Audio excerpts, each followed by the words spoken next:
The Sideways Door by R.J. Carter and Troy Reiser. Read by Tracy Childs.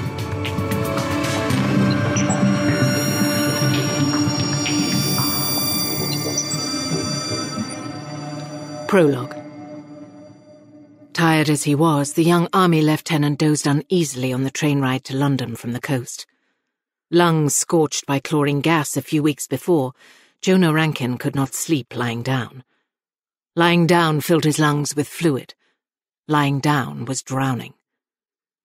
Jonah spoke French and had been with the Allied forces in the trenches coordinating artillery when the yellow-green cloud had rolled over and through them. He flashed on a memory of hundreds of men choking, clasping their hands to their throat, falling to the ground convulsing, twitching out their final seconds of life like insects in a giant killing jar. "Are you all right there?" A woman's voice in the here and now, worried, warmly maternal. Jonah started full awake. The woman seated before him was dressed in middle-class mourning black, her features gauzy and indistinct behind a veil. From her high-pitched, reedy voice and ponderous, thick-set carriage, Jonah guessed her to be about 50 or so. Jonah started to respond to the woman's concern, but broke off in a fit of coughing. He no longer spat blood into his kerchief or worried he might bring up raw pieces of his lungs, but the fit was still bad enough that it nearly doubled him over. After a moment, the coughing subsided, but the hollow, scraped raw feeling persisted. "He'll be fine, Mother," said the man squeezed next to her closest to the aisle. "He's up and around, after all." He was gaunt, balding and angular with a prominent predatory nose. He was dressed, like his wife, in mourning black, and his suit was overlarge and ill-fitting. With a quick, nervous movement, the husband reached into his breast pocket and produced a small silver flask, curved to conform to the slight convex bend of his narrow chest. The older man unscrewed the cap and extended the flask to Jonah. Jonah saw that the man's hand was shaking, vibrating like the wing of a wounded bird, and doubted the tremor was from age or alcohol. His dull, rheumy eyes were watery and red from weeping, not drink. Quite a lot of that going round, Jonah thought. "Here, sir. Good for what ails you?" the man said with a forced heartiness, and waited while Jonah sipped from the flask. The liquor was harsh going down, but the warmth of it spread comfortably from his belly to his chest and dulled the broken glass edge of the pane. "Gas, was it?" the older man said. "We read about the gas.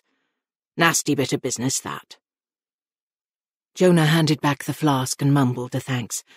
It still hurt to speak.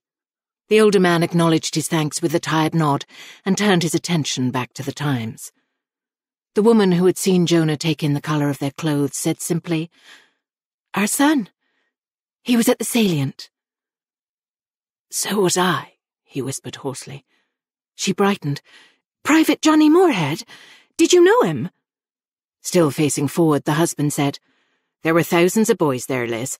Besides, this young man is a gentleman. Not likely he would know our Johnny anyway." Jonah didn't say anything, but knew the truth of the father's statement, and took no offence because he heard no bitterness there. A young career officer, a graduate of Sandhurst, Jonah wouldn't have known Private Johnny Moorhead, even if he had known him. The gulf was too wide.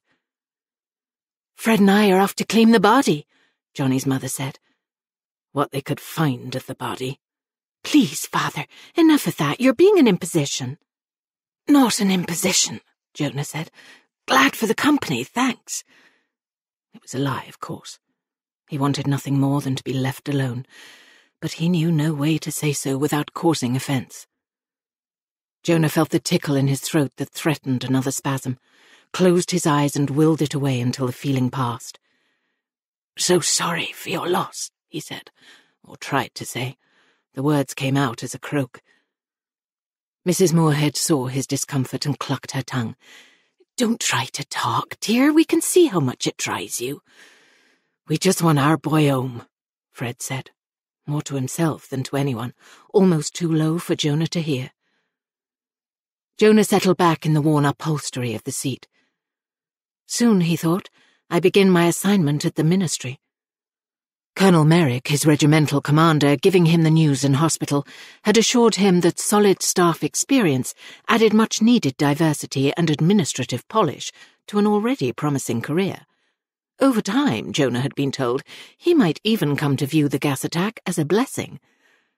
A blessing, he thought. Jonah had no idea what the new position required. The orders were vague. He assumed it would have something to do in a general way with the killing of Germans, Austrians, Hungarians, Turks and Croats. He was, after all, a professional soldier. Killing is my business, he thought, and business is very good indeed. His mind wandered. Jonah wondered about the scientist who had thought up the chlorine gas trick. What exactly had been running through this man's head when he had hit upon the idea? Had it played out like a dream in his fevered brain?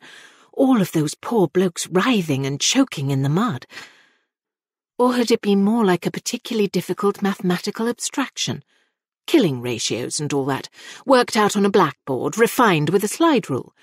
Had a group of them talked it calmly over in committee? Jonah imagined a world of such men. White-coated hive drones, scheming, plotting, calculating. "On your way home, then?" Mrs. Moorhead asked. Jonah shook his head and forced a smile. "London," he said. "Orders." The woman opened her mouth to say more, but her husband nudged her quietly, cutting her off, and said, "Hush, mother. Loose lips and all that. We don't need to know where the lieutenant is going. We don't want to know, right?" Jonah was grateful. He didn't know how much more of her kindness he could stand. One more solicitous glance from a passer-by, he thought, and I'll take out my revolver and start potting them like pigeons. Mrs. Moorhead, poor dead Johnny's mother, filled with maternal concern, leaned over and touched his knee. "Why don't you rest, dear? We'll wake you at the station. It's no bother at all." Jonah nodded in thanks and settled back, closing his eyes. At first he determined simply to feign sleep, so these good people would just leave him alone, but exhaustion and the rhythmic motion of the train combined to lull him into an uneasy in-between. His thoughts rambled, jumping from association to association, interspersed with half-formed memories and jagged images. The doctors in the hospital, looking over him, shaking their collective heads. He saw their images waver, shift and change into demonic creatures from some unnamed hell. The intense night terrors often caused him to wake from sleep screaming. Back in the hospital, the nurses had been finally instructed to sedate him until the nightmares stopped coming. He mentally pushed the images away.